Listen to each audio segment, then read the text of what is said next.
Olá, seja muito bem-vindo, seja muito bem-vinda. Eu sou a Gabriela Varelli e esse é o videocast em detalhes.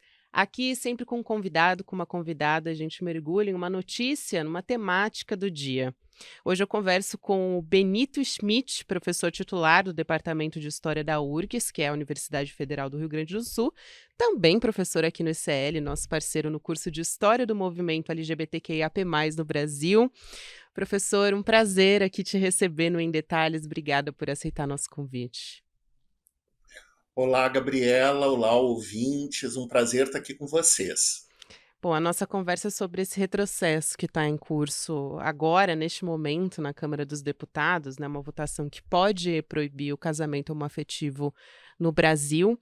Então, quero começar desse início, professor. Esse PL tinha sido inicialmente uma iniciativa do Clodovil lá em 2007, né, mas ele foi completamente deturpado. O que que aconteceu? É interessante perceber, né, com essa situação atual, como nós temos que pensar que os direitos nunca estão definitivamente garantidos, né? Todos os grupos minorizados, né, os grupos que sofrem pressões, e isso não só no Brasil, tem que estar permanentemente em alerta contra os retrocessos, contra os pânicos morais. O que aconteceu foi que o projeto, o PL, proposto pelo deputado Clodovil Hernandes lá atrás, e que tinha um sentido, embora o deputado Clodovil fosse um deputado conservador, o primeiro deputado assumidamente gay na Câmara dos Deputados, ele tinha um projeto de legalização das relações homoafetivas, até nessa perspectiva do deputado Clodovil de preservação da família, das crianças. E o que aconteceu foi que vários outros projetos de casamento homoafetivo, como do deputado João Willis, da deputada Érica Cocai, da Marta Suplicy, foram apensados a esse projeto porque são projetos referentes à mesma temática. E eles ficaram todos juntos com o projeto do deputado Clodovil, que foi o primeiro. E, em função de um movimento da bancada conservadora, se deturpou esse significado original do projeto no sentido de proibir as relações homoafetivas. Né? Então, esse projeto que agora está em discussão e que está gerando muita polêmica e muito temor da comunidade LGBTQIAP+, ele foi completamente modificado do seu sentido original pela bancada conservadora para gerar esse retrocesso e esse temor, inclusive, né, de várias pessoas que resolvem oficializar a sua união civil em busca de direitos, não é nenhum privilégio, é simplesmente ter os mesmos direitos que os casais que não são homoafetivos, os casais heterossexuais. Então, o que acontece nesse histórico de tramitação é uma manobra legislativa para que o projeto, inicialmente favorável, perdesse o seu sentido original. E bom, hoje o que a gente tem, a base jurídica para oficializar essas uniões, é uma decisão do Supremo Tribunal Federal lá em 2011, né? E aí essa iniciativa que parte agora do Congresso, ela não gera um conflito jurídico aí também? Totalmente, porque essa decisão de 2011 foi uma decisão unânime do Supremo Tribunal Federal, né? Então, o que já mostra, né, uma certa pacificação do entendimento. Claro que era uma outra composição, talvez hoje, fazer uma brincadeirinha que nós tivéssemos dois votos contrários, De quem né? será? Mas na época foi uma decisão unânime, justamente porque quando o Congresso não toma as medidas necessárias para proteger a sociedade, o STF pode tomar essa iniciativa, como em vários outros assuntos. Então, em 2011, nós temos uma aprovação unânime, e obviamente isso é derivado de uma luta histórica do movimento LGBTQIAP+, né? Não foi uma simples iluminação dos ministros, mas foi uma sensibilidade, uma permeabilidade para uma luta histórica por igualdade de direitos. Eu acho que isso é sempre importante frisar, né? Nunca no sentido de um privilégio.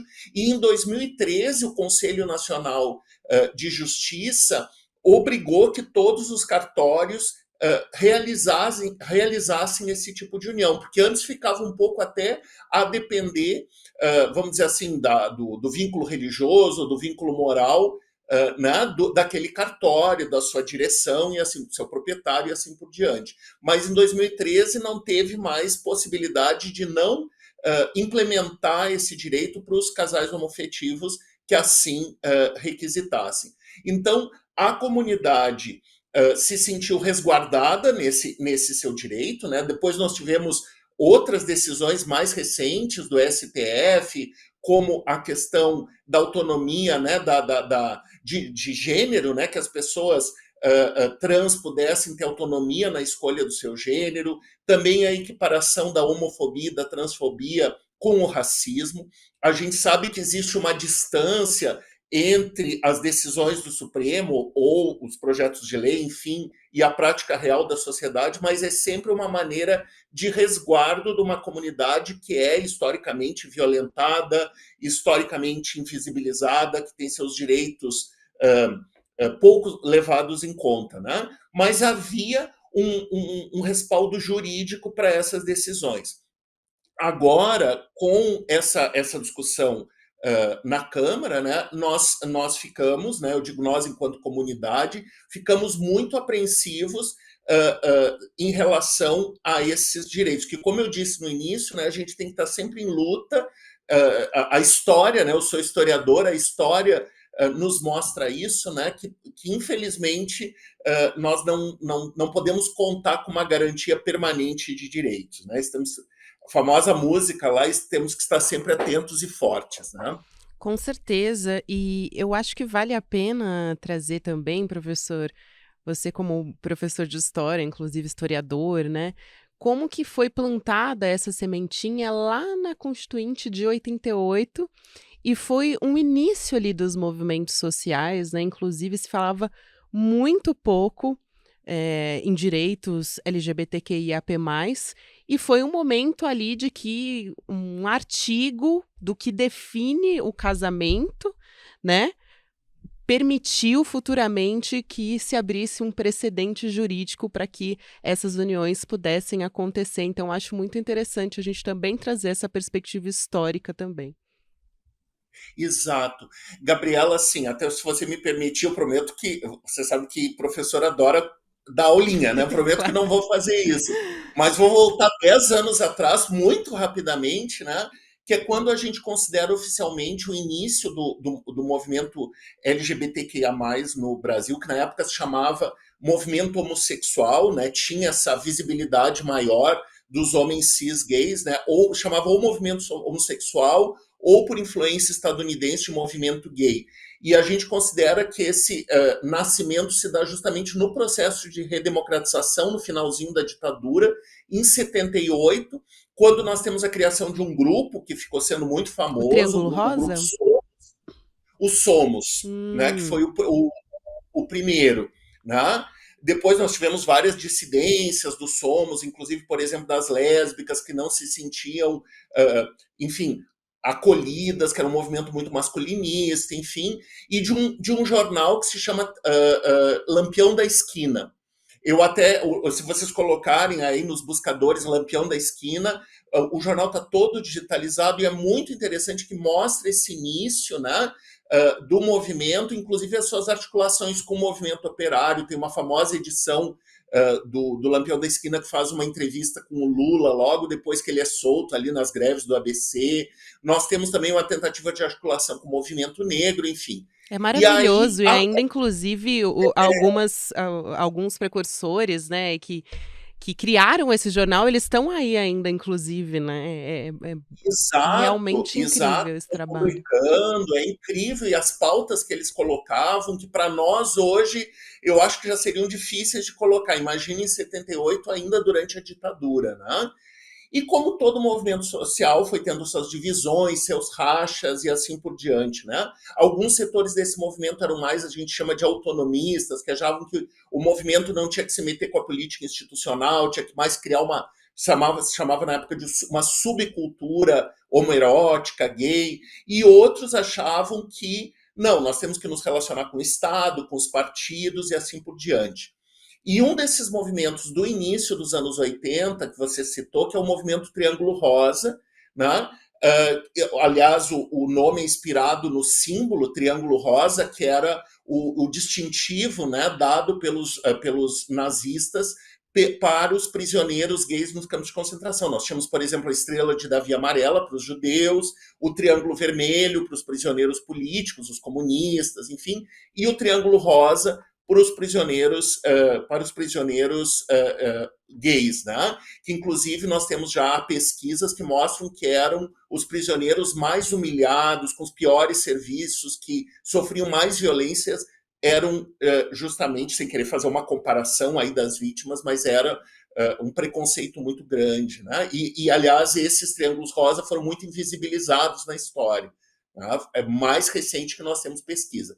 Mas esse grupo brasileiro homenageando essas mártires, né, essas vítimas, se criou um movimento liderado pelo João Mascarenhas de Moraes, que era inclusive um gaúcho, mas que atuava no Rio de Janeiro, começou a fazer essa mobilização tendo em vista a Constituinte. E a Constituinte foi um momento no Brasil de muita disputa, né, aí dos mais diversos temas. A gente teve agora a questão do marco temporal, dos direitos indígenas, dos direitos das mulheres, a questão do aborto, que hoje também, né, retoma a discussão, a ministra Rosa Weber, tudo isso tal. Nós tínhamos a bancada feminina, a bancada indígena com Raoni, nós não tínhamos uma bancada homossexual, mas nós tínhamos um movimento que pressionava por uma, não só a questão do casamento, mas por vários direitos da comunidade LGBTQIAP+.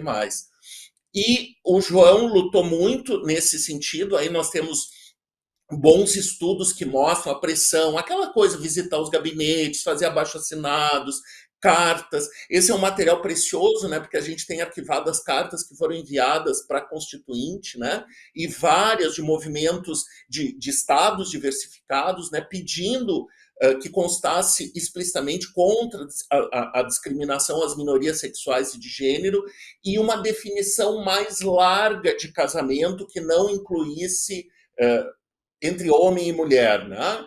Mas, infelizmente, nós tivemos aí vários acordões, isso não é de hoje, né? Na redação final da Constituinte, não teve essa precisão de defesa da comunidade. Porém, nós temos um princípio geral, que é o artigo 5º da Constituição, que fala de direitos iguais para todos. Não existia a declinação linguística na época, né? Todos, todas e todos, mas a gente considera que isso está implícito e que, em termos de princípios, a Constituição de 88 garante, sim, a igualdade, a dignidade da pessoa humana. Então, qualquer gesto, né, como essa tramitação agora da direita contra esses direitos, fere princípios constitucionais que a gente julgava consolidados, né, com a Carta Magna de 88. Muito bom. E também foi um movimento também muito forte por parte do lobby do batom, né, das mulheres, e elas estavam muito aliadas aos direitos de minorias de maneira geral, né? Então, direito dos povos indígenas, da população negra, com a Benedita da Silva, que era a única parlamentar constituinte negra e favelada, como ela mesmo se coloca até hoje, porque está no Congresso Nacional até hoje, né? Benedita é uma unanimidade e continua até hoje, né, brigando pelo direito dessas populações que são minorias, não minoria numérica, né, mas nos direitos. Então, muito interessante a gente trazer esse contexto, professor. E, bom, falando sobre esse projeto nesse momento, não deve ter aderência, né, a gente imagina que não vai passar, mas só o fato de a população LGBTQIAP+, ter que passar por isso, mesmo depois de um entendimento do STF, ainda depois o CNJ teve que vir e dizer, olha, gente, os cartórios têm que fazer, não podem se recusar a fazer, ou seja, obrigar, porque mesmo com o entendimento jurídico, ainda tentava se barrar o casamento homoafetivo. Então, desde então, a gente não teve nenhum avanço, porque continua não sendo garantido por uma lei, e ainda tem que ficar, em pleno 2023, atuando para conter essas tentativas de retrocesso, né, ano após ano. E aí eu pergunto, professor, com Bolsonaro, que agora a gente conseguiu superar, né, com novas eleições, mas a gente tem um movimento de extrema-direita muito forte, inclusive um fortalecimento disso no Congresso, né, de um conservadorismo. Você acha que existe uma rearticulação da extrema-direita para enfrentar uma agenda progressista? Quer dizer, isso pode reacender outros debates também do ponto de vista moral? Quanto que isso pode virar ação concreta, né? Porque é isso que nos preocupa. Projeto de lei, o quanto que isso pode realmente mudar direitos que já estão aí conquistados. Não tenho dúvida, e internacionalmente. Né? Essa é uma articulação de uma pauta internacional. Por exemplo, agora existe uma grande perseguição nos Estados Unidos às drag queens. Né? As drag queens, que eram um grupo de artistas, né, marginalizadas, e que depois entraram um pouco no mainstream com o programa do RuPaul, e que conseguiram, inclusive em termos profissionais, né, nós temos drag queens que animam festas e tal. Nos Estados Unidos está uma perseguição especificamente a esse grupo, e qual é sempre a justificativa? As nossas crianças. Tá? Quem vai proteger as nossas crianças, que são muito frágeis, e isso reativa aquilo que a gente chama de um antigo pânico moral, que é o perigo da pedofilia, por exemplo, a associação dos homossexuais com a pedofilia, com o desvirtuamento das crianças, né? E isso infelizmente, tem uma adesão social muito grande, até porque é uma propaganda muito eficaz. Eu discordo daqueles colegas que dizem, daquelas colegas, que isso é só uma cortina de fumaça para o verdadeiro projeto da direita, que é a questão do neoliberalismo, a questão da fragilização dos direitos dos trabalhadores. Eu acho que não é uma cortina de fumaça. Eu acho que essas questões morais são estruturantes do projeto da nova direita, e talvez o que mais consiga adesão da parte de certos setores da população, marcados aí por uma longa história religiosa. Eu acho que até agora a Igreja Católica está menos reacionária, mas nós sabemos o quanto já foi. Agora, Mas a muitas gente tem um resignações. avanço neopentecostal por outro lado, né? Exato. Então, essa questão do pânico moral se enraiza em medos, em temores muito antigos, e consegue mobilizar, infelizmente, de uma maneira muito eficiente. Vamos pensar na escola sem partido, né? O STF também declarou que qualquer projeto que castre a liberdade de expressão nas escolas é inconstitucional. Mas isso, às vezes, algum vereador quer se promover, um deputado quer se promover. Os meus colegas e minhas colegas, né, do ensino básico estão sempre na berlinda, porque pode ter um grupo de pais, uma direção, enfim, o conselho tutelar, que diga que, às vezes, um projeto muito simples, e eu digo isso por experiência dos meus ex-alunos que lecionam no ensino básico, vão fazer um projeto muito simples sobre a questão das mulheres, a questão dos negros, das religiões afro-brasileiras, e o que nos interessa aqui, dos grupos não hegemônicos em termos de sexualidade e de gênero, e são perseguidos, às vezes tem que mudar de escola e tal. Então, esses incêndios que se fazem, né, a gente lembra, né, que de uma das primeiras manifestações, justamente aqui em Porto Alegre, o fechamento do Queer Museu, né, por parte da direita, de grupos, né, do MBL e tal, que acusavam do quê? Pedofilia, que as obras incentivavam a pedofilia e tal.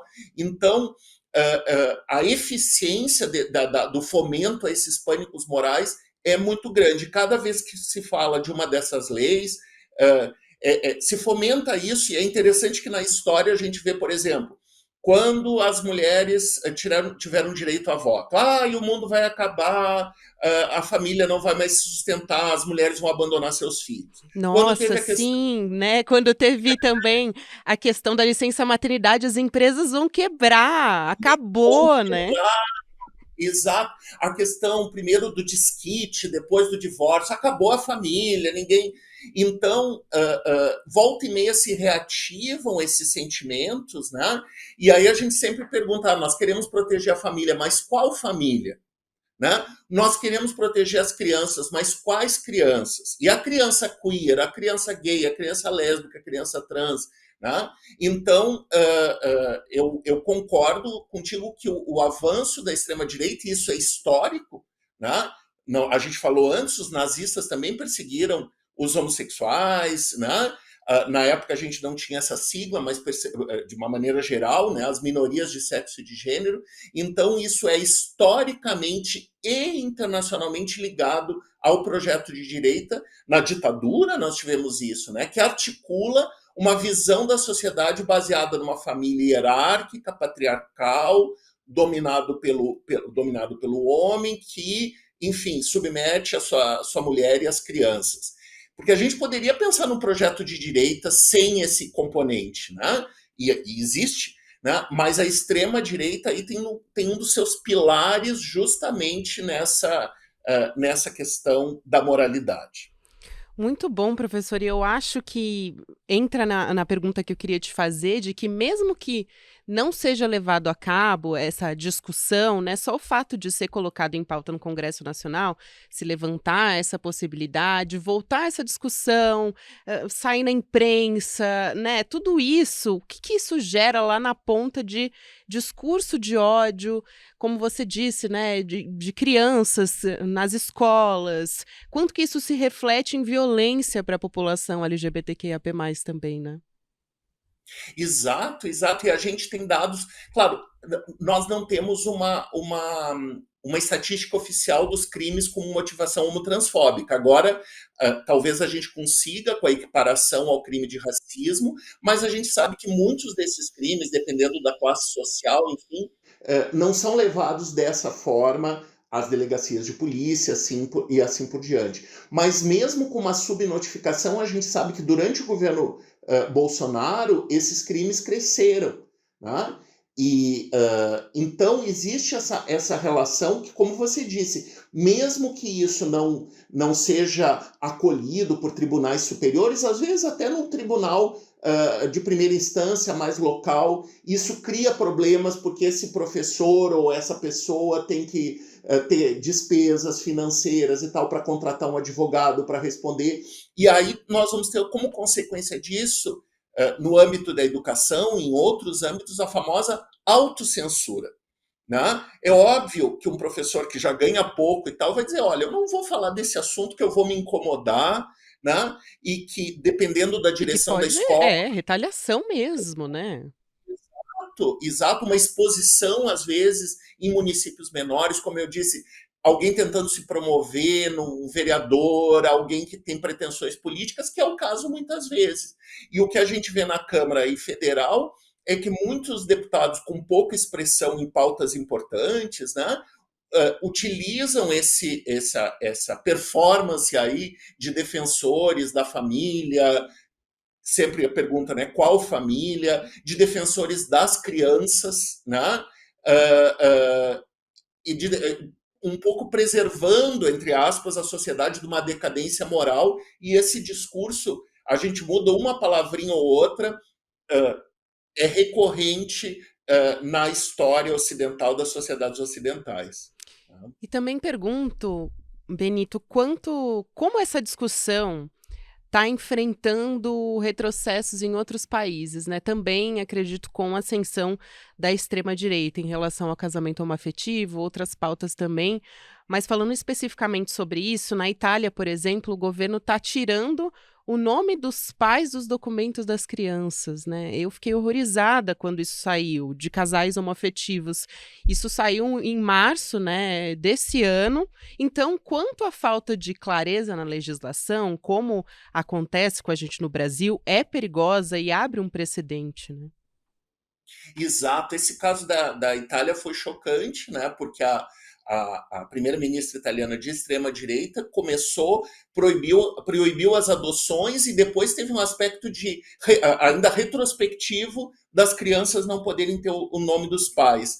Né? Nos Estados Unidos eu falei também da questão da perseguição às drags, né? Mas há vários outros grupos, e aí no caso dos Estados Unidos depende do Estado, e nós temos uma Suprema Corte Conservadora que retroagiu, inclusive, na questão do aborto. Né?